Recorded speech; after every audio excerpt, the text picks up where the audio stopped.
चमचमीत भाज्या करायला तुम्हालाही आवडते का? तर या पद्धतीने मसाला तयार करून शेवग्याच्या शेंगाची भाजी एकदा करून पहा, नक्की आवडेल.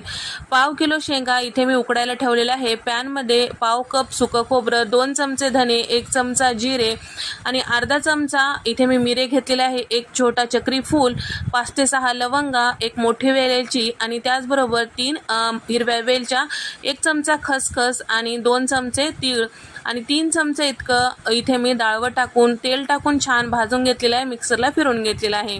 कांदा, आलं लसण टाकून त्याची पेस्ट तयार करून घेतलेली आहे. आता कढईमध्ये तेल टाकून जिरे मोहरी कांद्याची पेस्ट टाकून घेतलेली आहे. टोमॅटोची पेस्ट टाकून हळद, बेडगी मिरची पावडर, लाल मिरची पावडर टाकून घेतलेली आहे. तयार करून घेतलेला मसाला टाकून घेतलेला आहे आणि थोडंसं पाणी, चवीपुरतं मीठ टाकून छान असं तेल साईडला सुटेपर्यंत वाफवून घ्यायचं. 1 चमचा इथे मी लोणी टाकून घेतलेले आहे. शिजून घेतलेले शेवग्याच्या शेंगा यामध्ये टाकून घेतलेले आहे.